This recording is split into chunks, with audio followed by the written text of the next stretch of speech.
There are paranormal cases that unsettle you. And then there are stories that totally break your sense of reality. This one is both. It starts in a dusty old cottage in a quiet English village, but it doesn't stay there.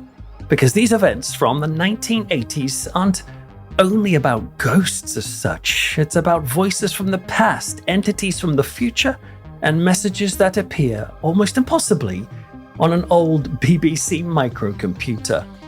I want you to stick with this one, because it will make your head spin. It's a story that holds hands with the paranormal, the historical, possibly even the extraterrestrial.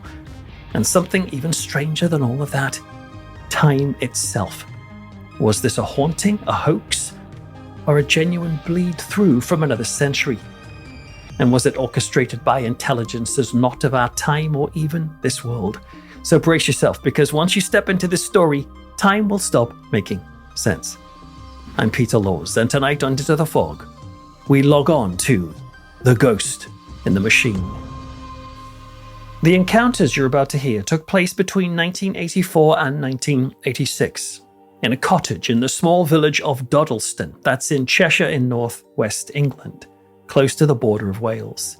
And the events mainly revolved around an economics teacher at a local school, a man called Ken Webster, plus his girlfriend Debbie Oakes, and their house guest Nick Bagley, but other people come into this story too.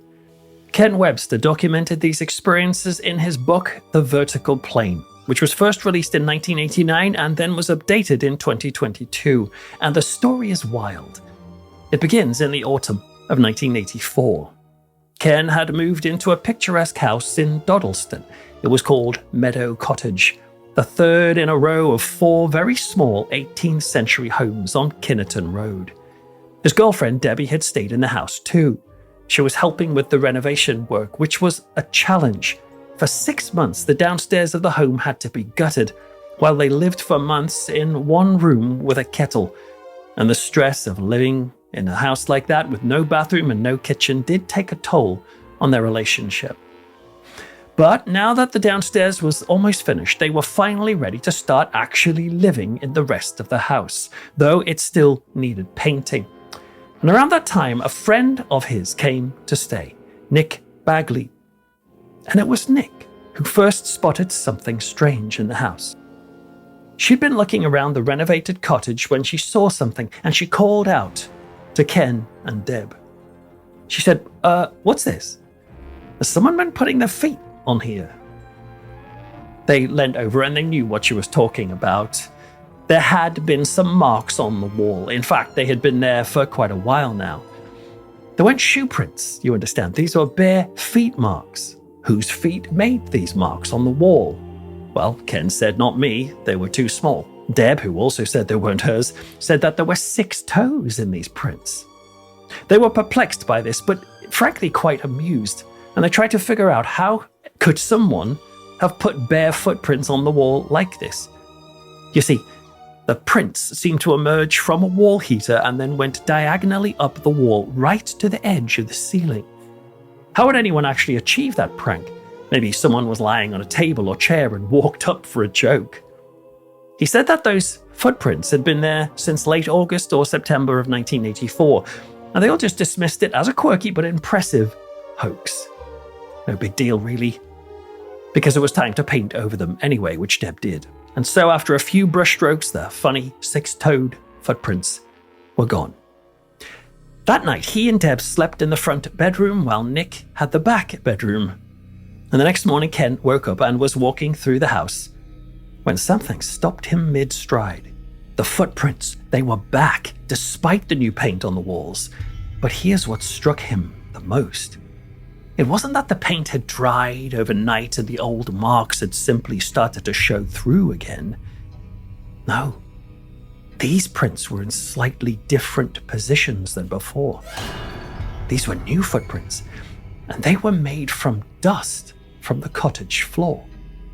Like someone had walked across the old creaking floorboards and up the side of the wall. He immediately called for the girls to come and look. And when Nick saw this in particular, she was horrified. What felt like a prank yesterday suddenly felt like something else today.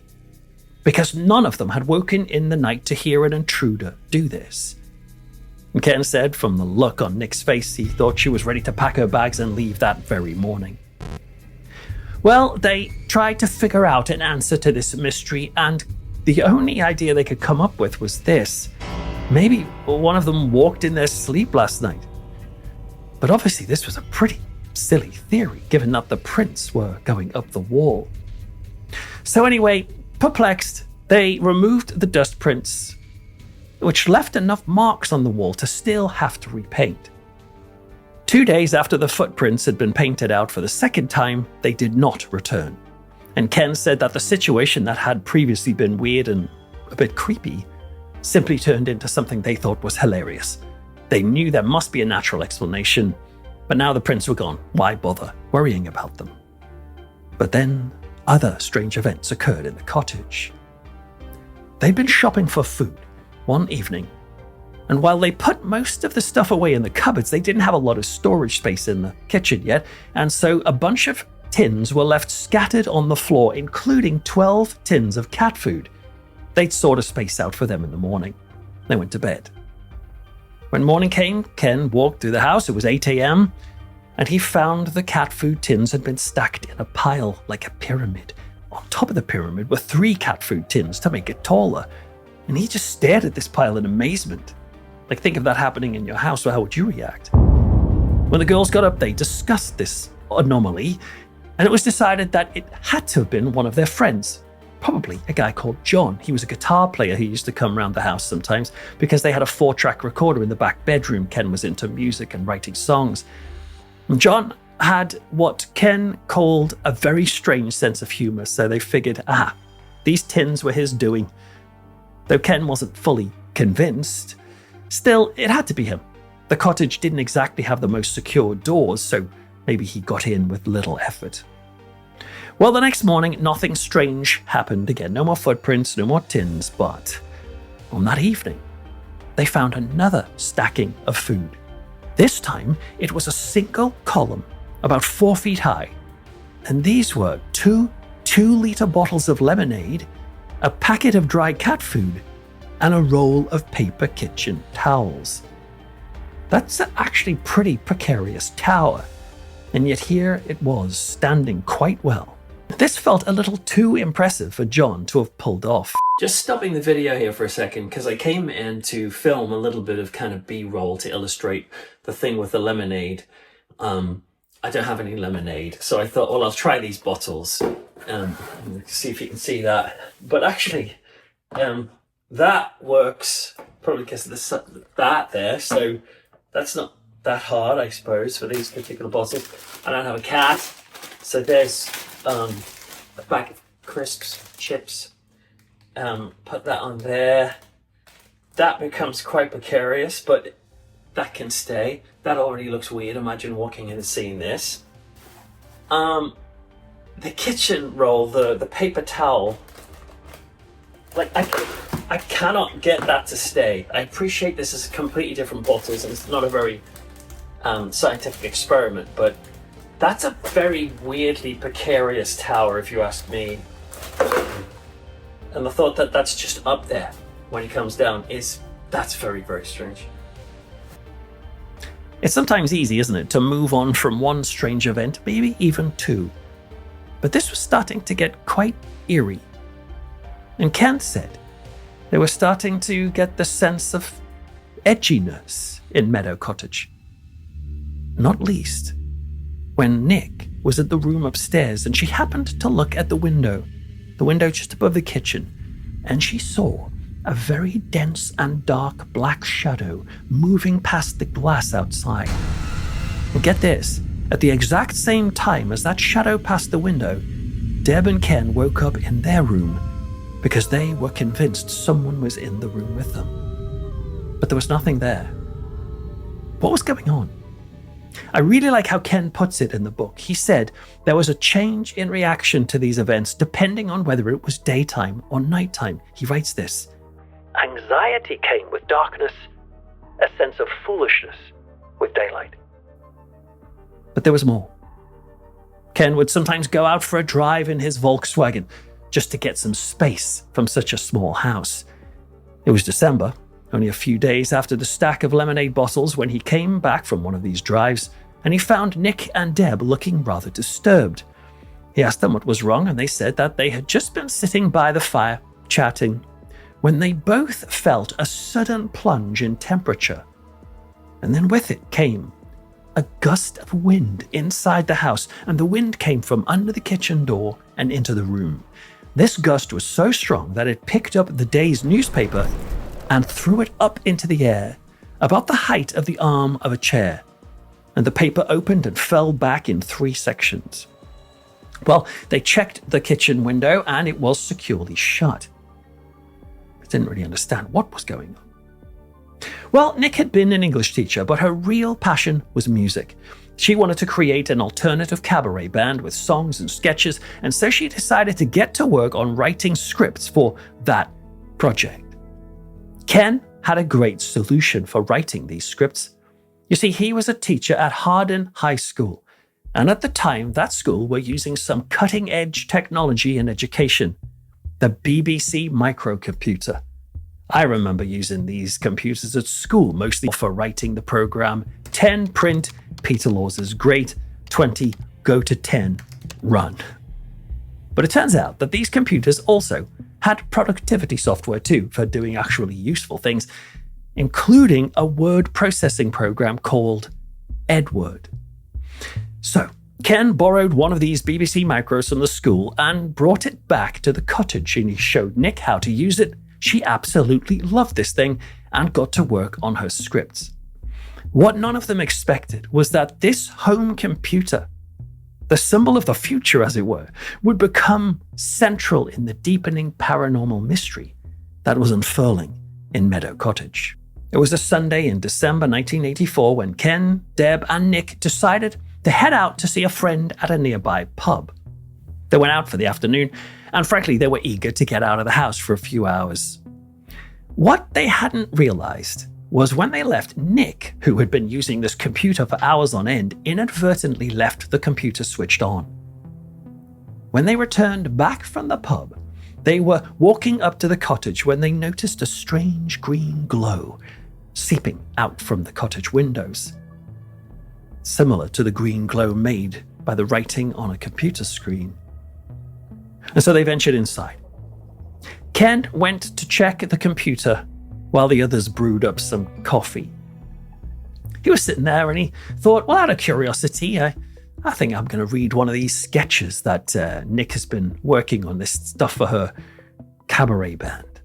And so he opened up the file index and was immediately puzzled. You see, Nick's work was all filed under single letter names like D or O, but he saw a file on the computer which read KDN. What was that? He clicked on it and he saw an extremely strange poem or message. It read like this: Ken, Deb, Nick, true are the nightmares of a person that fears. Safe are the bodies of the silent world. Turn, pretty flower, turn towards the sun, for you shall grow and sow. But the flower reaches too high and withers in the burning light. Get out your bricks. Pussycat, pussycat went to London to seek fame and fortune. Faith must not be lost, for this shall be your redeemer. And the text was signed L.W. After reading this message, Ken writes this: I couldn't help it. The most disturbing and cliché-ridden feeling came over me. A shiver ran down my spine that threatened to shake my feet. And he stared at the first 2 lines in particular, even the file name, KDN. Clearly, this message was written for Ken, Debs, and Nick. Despite this feeling of genuine unease, in the hours after the discovery, he managed to convince himself that this was just some kind of computer prankster. Someone was behind this strange text, possibly Nick, maybe even Deb. Well, Christmas drew nearer and Nick decided to spend it with her parents. But on the day before she left for Basingstoke, they found a 4-pack of lager, which had been arranged into a tower. Alongside the lager was a stack of 4 cat food tins, both of them in parallel piles. But there was something even more disturbing. You see, they also found drawn out blackened threads of plastic, and Ken knew right away what they were. You see, a classic 4-pack of lager will be joined together with 4 sort of plastic connected rings. It appeared that whoever had stacked the cans like this had taken the plastic rings and burned them. This stacking of objects kept happening every few days.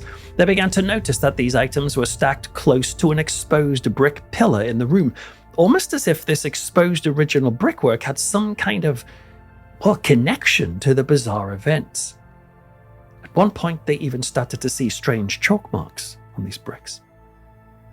Well, Christmas passed, and they were into the new year, and it was in early February when Ken arranged to borrow the BBC microcomputer from school again. By now, he and Deb wanted to play a few computer games on it, and Nick was making some contacts in her entertainment world, and so she wanted to get back in to writing scripts and songs. They set the computer up in the kitchen, and it was on another Sunday when Ken, Deb, and Nick popped out for a drive. When they came back, they spotted that once again they had accidentally left the computer on.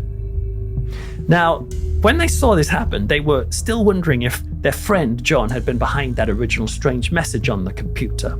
And so one of them suggested, look, hey, let's check the screen, because maybe John has snuck in and written another message. Their smiles dropped when they called up the index on the screen and saw that there was a new message. You see, none of them actually expected a message to be there. It was just a joke, but there was another file, and this one was called Reate, R-E-A-T-E. This time the message appeared to be written in early modern English, meaning a language that was generally used in England between 1500 and 1700, certainly not the 1980s. And it said this: I write on behalf of many. What strange words you speak, although I must confess that I, too, have been badly educated. You are a worthy man who has a fanciful woman, and you live in my house. I have no wish to alarm you, for it is only since the half-witted fool, or trick, ripped apart my confines have I been tormented at nights.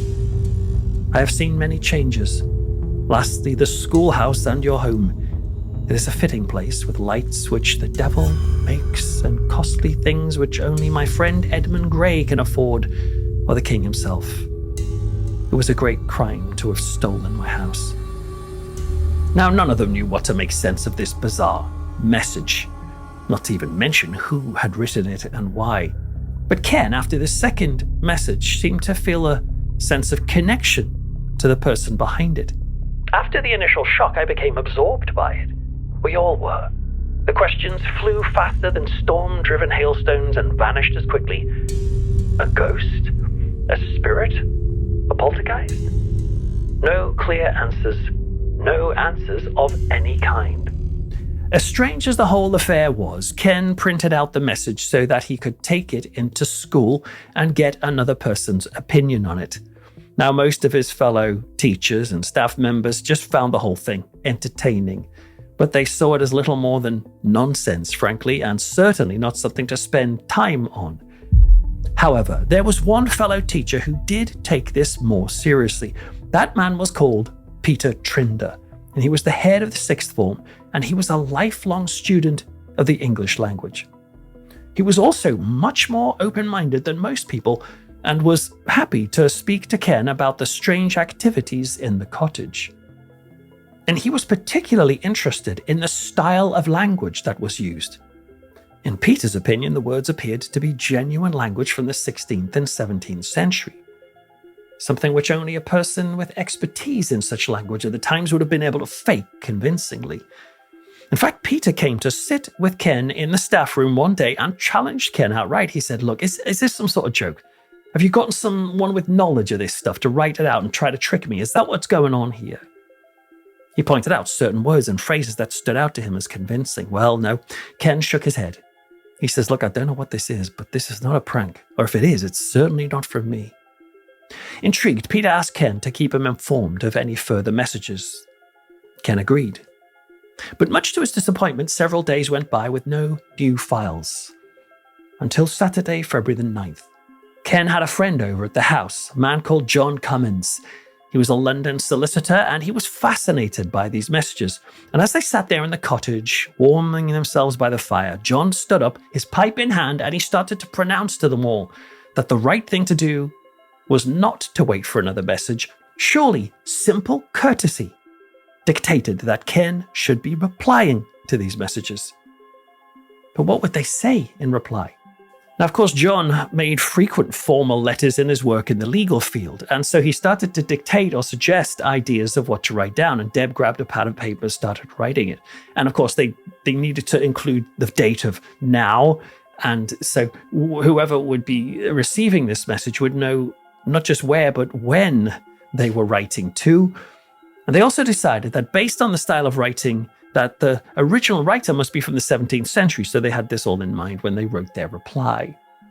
And they did this partly with a jokey feeling, because they couldn't get their heads around it, but they did take it seriously enough to actually try and reply, driven mostly by John's enthusiasm to give it a go. So Ken set the pad next to the chunky plastic buttons of the BBC computer and wrote back this. In the reign of Queen Elizabeth II, dear LW, thank you for your message. We are sorry for disturbing you. What would you like us to do? Now, he wrote more in this message and signed off this way. He said, thank you very much for your messages, and thank you for not making us afraid. Ken, Debbie, and John. After typing this message, Ken saved it to disk before they left the cottage and headed for the nearby Red Lion pub. And this time they deliberately left the computer switched on.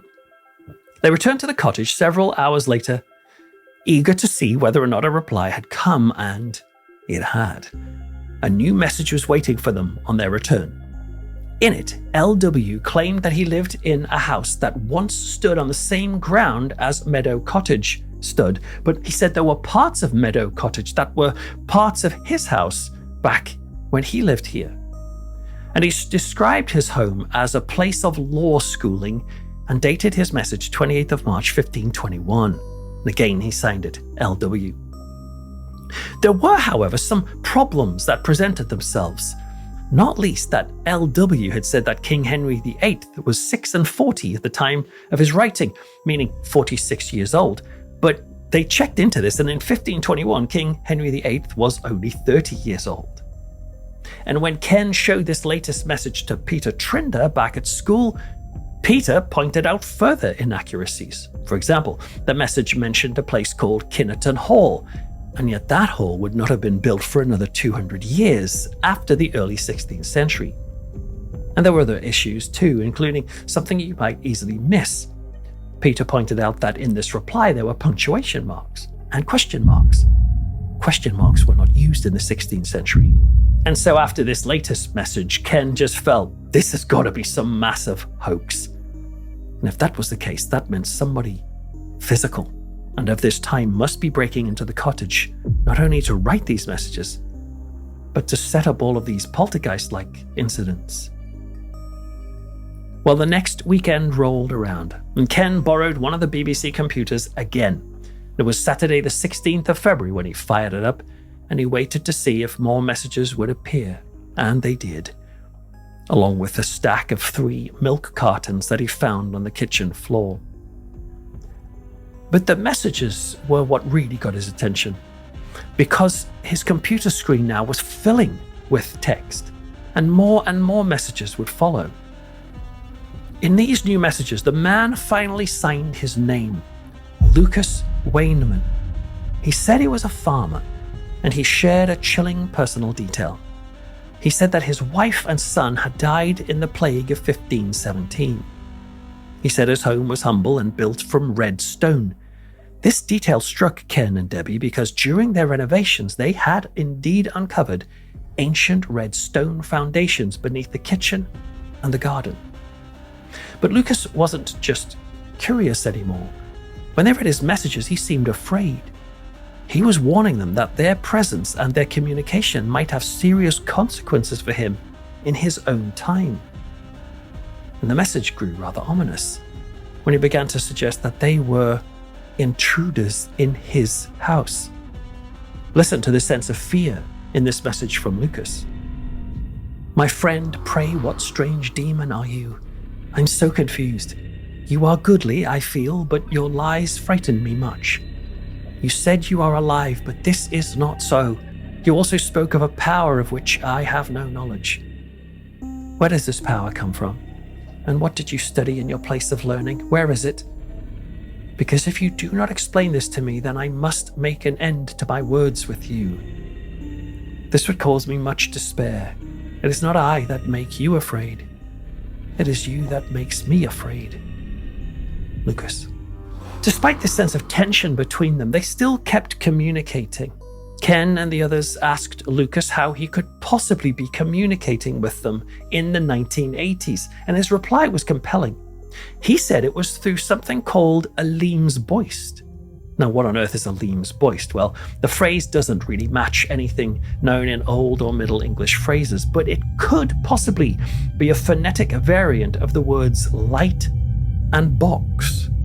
In other words, Lucas may have been saying he was communicating with the future by using a box of lights.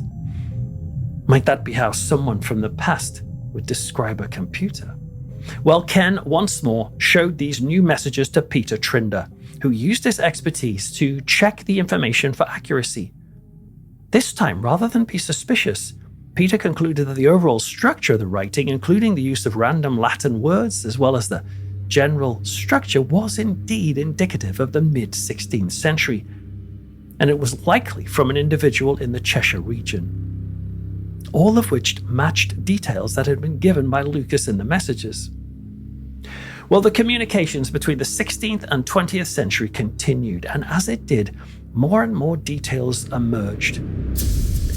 But then there was a strange development in the conversations, because a third party began to be mentioned in the contacts. Only this one didn't come from the 16th century or even the 20th, but from the far future. During these exchanges, Ken revealed that he was writing to Lucas from the year 1985. In reply, Lucas said something startling. Lucas said he thought that Ken was, quote, also from 2109, like your friend. Now, this jolted the group in the mid-1980s as they quickly realized that someone else, someone over 100 years in the future from their time, was somehow communicating with Lucas too.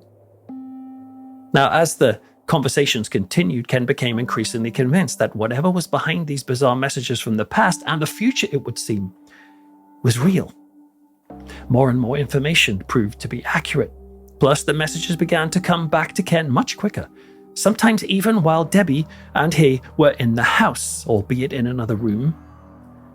Because this was happening, this meant that the possibility that someone like John was breaking into the cottage to leave these messages had to be dismissed. This was not what was happening. Ultimately, both Ken and Deb believed that the person leaving these messages was indeed from 400 years in the past. They were, however, really perplexed as to who this other person was, who Luke referred to as 2109, and how they would fit into this surreal scenario. And so, in the same way as they had contacted Lucas in the past, they decided to use the computer to speak to 2109. And much to their surprise and satisfaction, a response came. Quite quickly, too. And it was very cryptic, to say the least. It said this: Ken, Deb, Peter, we are sorry that we can give you only two choices. One, that you either have your predicament explained in such a way that you have instant understanding, but cause what should not happen. Or two, try to understand that you three have a purpose that shall, in your lifetime, change the face of history. We, 2109, must not affect your thoughts directly, but give you some sort of guidance that will allow room for your own destiny. All we can say is that we are all part of the same God. With messages like this, Ken and the others were thinking that 2109 were not just participants in this conversation, but could they somehow be orchestrating this impossible discussion between the 16th and 20th century? And what was this purpose that 2109 spoke of for Ken and Debbie? Well, of course, by now they were more confused than ever. And as these messages were unfolding, the strange poltergeist activity not only continued, it started to become more intense. They would hear strange footsteps in the house. Although when they went to investigate where this noise was coming from, there was never anybody there. They were having extreme temperature drops. They became much more frequent. Sometimes so much that a person could be in the cottage in a warm area and suddenly they could see their breath in front of them, like it was winter. At one point, Ken and Debbie discovered something really unnerving. A word was written in chalk or something similar to chalk on the wall inside Meadow Cottage, and the word said Lucas. Hadn't been there before, and no one in the house admitted to writing it. The appearance of the name outside the computer in the physical world just deepened the mystery. It suggested that whatever force was behind these messages was not just confined to the digital realm. Somehow Lucas had reached through time, it seemed, and left his mark on the house itself. Now, Nick was still there through all of this, but the build-up of poltergeist activity, along with this crazy messages back and forth, became too much for her. And she decided enough was enough, and she just got out of the property and left. Well, Ken and Deb didn't. They continued to live there. But Deb did rent a flat nearby so they could, on occasion, at least get away for a night or two, if only for some rest. It was during this time that Deb began researching the area itself in order to try and find a possible explanation for the strange events at Meadow Cottage. And one of her discoveries was that ley lines, that's apparent lines leading to a natural energy point within the earth itself, well, ley lines ran straight through their cottage. But even stranger, following this revelation, Deb began to experience strange and intense dreams, often involving Lucas, or at least who she interpreted to be Lucas. In fact, these dreams were so vivid and lifelike that she began to contemplate that she may be having actual interactions with Lucas. Now, of course, this could be just her mind dreaming these encounters up. But remember, she had been living in a house with such clear and inexplicable activity happening in front of her.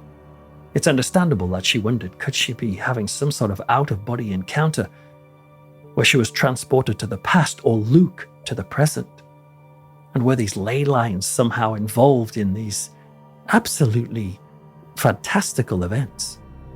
Well, following this, a decision was made to contact the Society for Psychical Research, an organization that has been investigating paranormal events for over 100 years, since 1882. Ken was initially hesitant about contacting them. Frankly, he thought the situation sounded so out there that the SPR would dismiss them as cranks. But Peter managed to persuade him that these events, witnessed by multiple people, were actually happening. All they needed was some help figuring out what the cause was. And so they wrote their letter to the SPR. The SPR received the letter and were intrigued enough to dispatch 2 SPR investigators, David Welch and John Bucknell. These 2 men arrived at the cottage with several intriguing proposals that they hoped might get to the bottom of the bizarre happenings. Firstly, they suggested that they would send 10 questions to 2109 through the computer, after which they would delete them from the screen. And they insisted that Ken and Debbie would remain ignorant of what these computer questions were, and furthermore, they were kept away from the screen until a reply was received. So they wrote these 10 questions onto the screen while they weren't looking, then deleted them so they couldn't possibly have seen them, and they decided to wait to see if a reply came.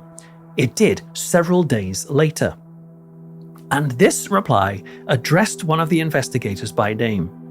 It said this: David, you interfere with communication.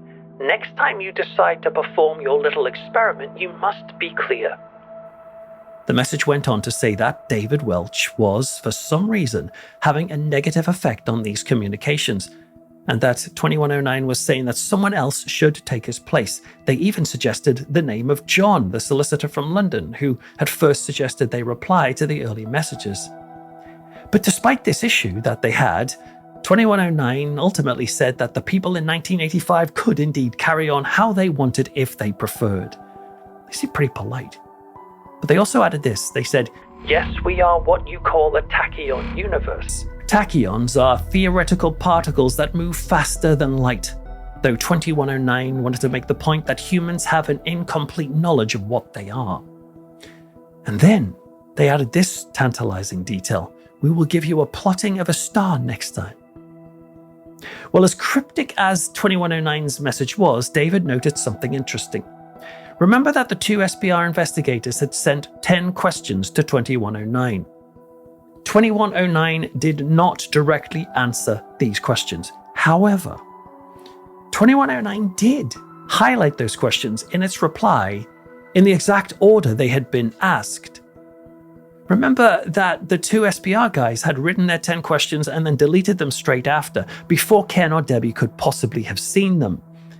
And yet it was clear that the answer 2109 gave, which wasn't outright answers to the questions, did clearly show that 2109 had known the questions, even though they were deleted.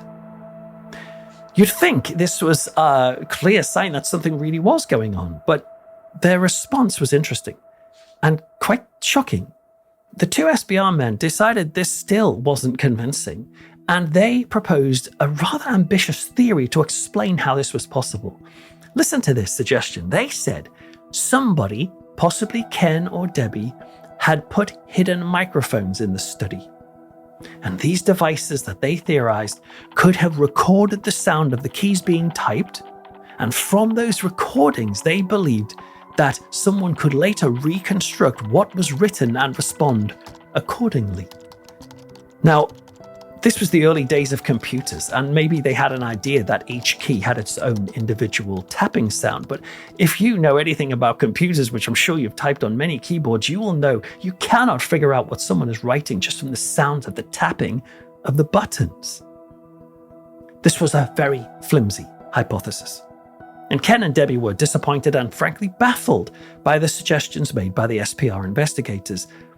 They knew they weren't responsible for these strange messages, but they struggled to figure out how to prove that to anyone else. Desperate for some kind of validation, Ken decided to confide in a fellow teacher at school. He was called Frank Davis. Frank agreed to visit the cottage and see the situation for himself, and as soon as he entered the study, he claimed the temperature plummeted dramatically, shifting from comfortable to ice cold within seconds. This chill lingered for over 2 minutes before vanishing just as suddenly as it had come. After discussing the odd experience in the kitchen, the three returned to the study a short while later, only to find a new message waiting on the computer. But this time it wasn't from Lucas or 2109. It was signed by someone completely new. A man called John. John introduced himself as a friend of Lucas, but what he shared next was alarming. He claimed that Lucas had been imprisoned by the local sheriff. He had been accused of witchcraft, specifically of communicating with strange, otherworldly beings. Were those beings Ken and Deb and Peter and the rest? What's more, if Lucas was put in prison at the time, it was interesting that no further messages came through from Lucas for several days. While they waited anxiously to learn of Lucas's fate, Peter Trinder continued investigating details from Lucas's earlier messages. For example, Lucas had said that he had studied at Brasenose College in Oxford. He even provided a list of books that he claimed were in the college library at the time. As it happened, Peter had a friend who worked as a librarian at Brasenose, so he passed the list on to be checked. The results were eerie. Every book Lucas named was indeed in the library's collection, and all were published around the 1520s, exactly when Lucas claimed to have studied there. And yet still there was this uncomfortable silence from Lucas. They were worried about him. Concerned, Ken and Debbie decided to try something rather bold. They sent a strongly worded message via the computer and demanded that the sheriff release Lucas immediately, warning that if the sheriff didn't, they would use their powers against him. Shortly after, they received a reply from Lucas himself. He said he'd been freed. Ken then decided to ask Lucas directly if he was the one responsible for the strange occurrences around their house, the objects moving on their own, the unexplained footprints, and all the other paranormal activity. To Ken's surprise, Lucas denied it. In fact, he said he was experiencing the same disturbances in his time. With both men seemingly ruled out, they began to suspect that 2109 might be behind the poltergeist-like activity in both houses, or rather, both times. Lucas then asked Ken to leave some paper and something to write with by the computer. The next morning, Ken returned to find a handwritten note next to the machine. But it wasn't signed Lucas. It was signed Thomas. In the note, Thomas explained that Lucas had been a false name that he had used out of fear. He was worried the strange events might lead him to being accused of witchcraft. He added that he had left clues in earlier messages pointing to his true surname, and he hinted that it shared a connection with where Peter Trinder lived. He lived in Harden. With that clue, Ken and Peter searched the historical records and discovered a man called Thomas Harden, who had attended Brasenose College in the 1530s, studying law and education. This all matched details Lucas had previously provided. They shared the findings with Debbie and agreed this was likely the real identity behind the mysterious messages. But just when they thought the mystery was coming into focus, things took an even stranger turn. And it would come to light that 2109, whoever they were, had been intercepting and even doctoring messages that were sent from Thomas, seemingly in an attempt to hamper Ken's efforts from learning Thomas's real identity. This, they reasoned, was why so many of the early facts proved to be inaccurate. This makes your head spin. Despite this apparent breakthrough reached by Ken, Debbie, and Peter, the investigators for the Society for Psychical Research had concluded they could go no further with the case, and they issued a statement in the local newspaper which read, "Clearly, if this case is a hoax, then the two teachers, Ken and Peter, are the prime suspects. I believe it is also possible that a third party was responsible. I would have loved to prove it was genuine. It would have been the most unique phenomenon ever recorded. Something or someone is doing it. And it was not the job of the SPR to point the finger." Well, in response to this more than skeptical statement, Ken eventually contacted the organization, requesting that they send him their records of their investigation. Listen to this. His request led to an even stranger twist. The SPR responded by saying there were no records of such an investigation. Moreover, one of the investigators, John Bucknell, had seemingly disappeared off the face of the planet. With all attempts to contact him being unsuccessful. And even stranger, the organization claimed they had no record of anyone called David Welch. Remember, David was the one that the messages specifically mentioned as being unhelpful to the communications. But they said no one called David Welch had ever worked or had been connected to the SPR. Ultimately, at least according to their records, the bizarre events at Meadow Cottage were never investigated by the SPR, despite these two men saying they were to the local paper. So who were the men who came to the house to announce this as a hoax? Things turned stranger still several days later when 2109 contacted Ken, and this time, rather than be cryptic, they offered him some very specific information. The message read, "We ask you to do the following. There is a brilliant researcher and ufologist. We know you don't like the word. His name is Gary M. Rowe. His ideas differ somewhat to yours, but nevertheless, he can help you with a couple of your problems. You phone him at the number below and invite him to talk with you. When he comes, show him this and ask him what he makes of it. Peter must do the telephoning. Tell him that you've got a telephone number from a UFO enthusiast, 2109. While doing as instructed, the trio contacted Gary Rowe. And Gary Rowe ventured to the Meadow Cottage with all manner of high-tech devices in order to conduct his investigation. And as part of his exploration of the phenomena, Rowe would leave messages for 2109 in a sealed envelope on top of the computer. And amazingly, Rowe claimed that the responses came from 2109 printed on a piece of paper and placed inside that envelope. But as such, no one else saw the content of those messages. In fact, it started to become clear to the others that Rowe appeared to go out of his way to keep those messages to himself. Eventually, he sent a message that was seen by Ken, Debbie, and Peter, and it read this: "Greetings. I am instructed to apologize, but in any event, I would have done so of my volition. There will be a letter hopefully this weekend. I am also instructed to apologize to Ken and Debbie. I must try and answer your last letter. It would appear that you are more important than I had realized in the big scheme of things. Gary." So it appeared that in his communications, Gary Rowe had learned some critical information about this case, but he didn't, for whatever reason, reveal what that was. And so obviously tension soon followed. And after a heated exchange between Ken and Gary, this UFO investigator abruptly just left the cottage. He never returned, and none of the group ever heard from him again. To this day, what Gary Rowe discovered remains unknown. Well, Ken continued to communicate with Thomas, who shared more unsettling details. Thomas described one particular night, for example, when he was sitting in his home and noticed strange, glowing lights emerging from his fireplace. He said from the lights a man stepped out, calmly telling him not to be afraid.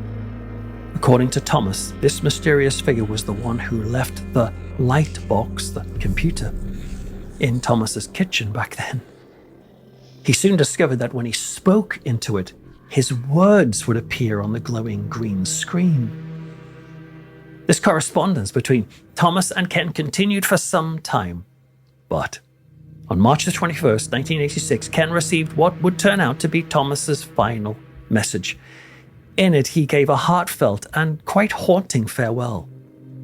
He revealed that someone called Grosvenor has said that Thomas must go, suggesting external pressure or danger. But he also noted that the people of Dodleston are very wary of me. Believing his safety lied elsewhere, he said he was going to travel by boat to Oxford. And he said to Ken and the others, "Perhaps you will come to Oxford. I shall await you." And in a touching, almost ghostly vision of reunion, he promised that one day you will all sit down at my table for wine and mead by the river in Oxford, and we shall speak of truth and good men. Most mysterious of all, perhaps, he said he wrote a book. And he said, "In your time, my book is old," implying that one day this book would be found. With that, Thomas disappeared from correspondence. A short time after that, they received also their final message from 2109, and it said this: "There is another to come. They will be the help we need. You will know when they come." Thomas did eventually write his book, and he soon died shortly after. He placed it in a secure place. It shouldn't take too many years to find it. And the inscription reads, "Me writes this with the hope that my friends will one day find this book. Then may our lands be not so distant." Then 2109 went on to say, "We will finish now. You have a lot of work to do. There's no need to write back, as we will have gone.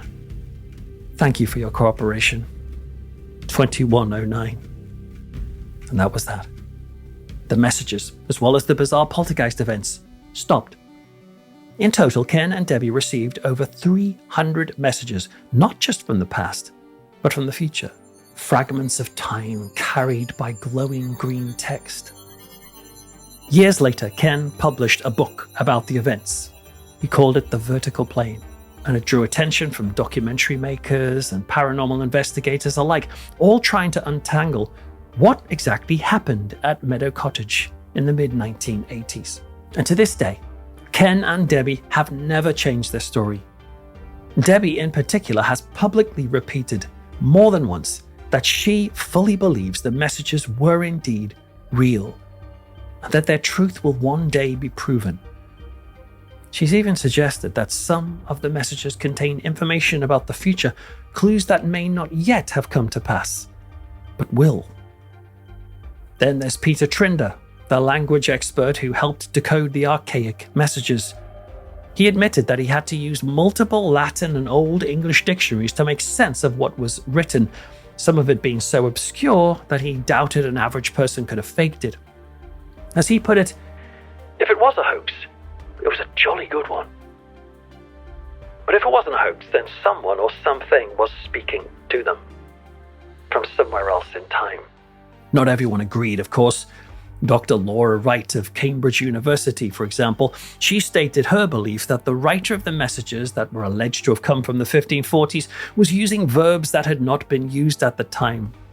There are also the results of a computer software experiment that need to be mentioned.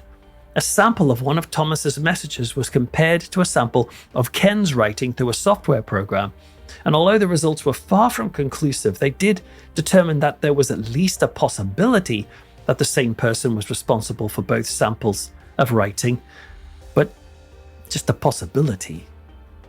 Ken, in his defense, insisted that the mere 300 words used for this test was not enough to come to any solid conclusions, even accusing the makers of the show the experiment was on, it was a BBC show, that they were selectively choosing passages that had an increased chance of giving them the results they desired. That sort of thing has happened before. In this case, that Ken was the author of the messages, that's what they were trying to say. We should also note, however, that those who knew Ken, including some of those involved in the bizarre events such as Debbie, have stated on public forums on several occasions that Ken was a very serious person, and certainly not someone who would have risked turning themselves into a figure of ridicule unless he genuinely believed that what he was saying was true. What do you think? Well, before you come to any conclusions regarding the authenticity of the claims surrounding Meadow Cottage, there are some further thought-provoking details to consider. For example, at one point, 2109 casually mentioned a centuries-old mathematical mystery, Fermat's last theorem. This mathematical problem was first proposed in 1637, but nobody had solved it since. It has baffled mathematicians for over 350 years. 2109 said that this theorem would finally be solved in Ken's lifetime. Well, in 1995, a man named Andrew Wiles proved it correct. He solved that centuries-old mystery in Ken's lifetime, just as 2109 had said. Now, maybe that's just a coincidence, but why would 2109 or even a hoaxer predict something so obscure, so specific? And if that small offhand detail turned out to be true, what else might be true? Or can you remember me saying that one of the 2109 messages said it would share the coordinates of an unknown star? This star, 2109 claimed, would prove to be very important to humanity. Well, the star in question is a quasar, and apparently it was discovered years later at the very coordinates 2109 had given. There were also details Thomas shared that turned out to be far more accurate than anyone expected at the time. For instance, can you remember the part where Lucas got imprisoned by the local sheriff? Well, that sheriff was named as Thomas Foulhurst. Now, at first, that name raised eyebrows, but years after the messages became public, researchers discovered that a Sir Thomas Foulhurst, a slight variation in spelling, really did exist, and he appears on historical records as the Sheriff of Cheshire in 1529, the exact period Thomas claimed to be writing from. Look, the mystery of the Dodleston Messages is one of the most unique cases in paranormal literature. And if you want to dive deeper, I do encourage you to seek out the updated edition of The Vertical Plane by Ken Webster. In it, he shares the messages he received as well as other deeper details. You can read it and draw your own conclusions. And as out there as this story sounds, in the end, there may be some compelling reasons to believe that these events actually happened, and that what unfolded at Meadow Cottage wasn't a hoax or delusion, but was some kind of breach in time.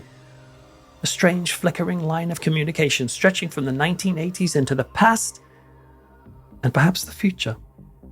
And just imagine for a moment that the Dodleston Messages were exactly what they appeared to be. A dialogue between the 20th century and the 1540s. Picture Thomas, known then as Lucas, living under the reign of King Henry VIII, surrounded by superstition, parchment, and candlelight, and yet somehow impossibly in regular contact with voices from a glowing box that spoke of a world centuries beyond his comprehension. And then there's 2109. Who or what were they? Did they orchestrate the entire affair from the far future? And if such a thing happened at Meadow Cottage, could it even have happened before? How many other conversations might have slipped through the cracks of time, only to be dismissed, misunderstood, or lost entirely? Could some of our prophets, visionaries, or inventors, Leonardo da Vinci, Nikola Tesla, have been unknowingly receiving information from the future? And if time could crack open like that, then maybe this wasn't the only time it happened. But it also makes you wonder, how many of the so-called paranormal events, the footsteps, the cold chills, the objects moving on their own, might not be the work of ghosts at all, but crossed signals in time? Perhaps some poltergeist activity isn't spiritual in nature, but the result of time brushing up against itself, of moments, people, or entire timelines bleeding through where they shouldn't. Could some haunted locations simply be places where time wears thin? What if the scratching in the walls, the voices in the night? What if it isn't the dead trying to reach us, but the living from a different time? And here's the truly unsettling thought. What if we are the ghosts? What if right now, in some distant past, a candle flickers in fear because of you? Maybe you're the chill in the room, the voice in the dark, the knock on the wall. Maybe without even knowing it. What if the past does not always haunt us, but we are the ones that somehow haunt the past? I'm Peter Laws, and you've been watching Into the Fog. And wherever or whenever you are, good night.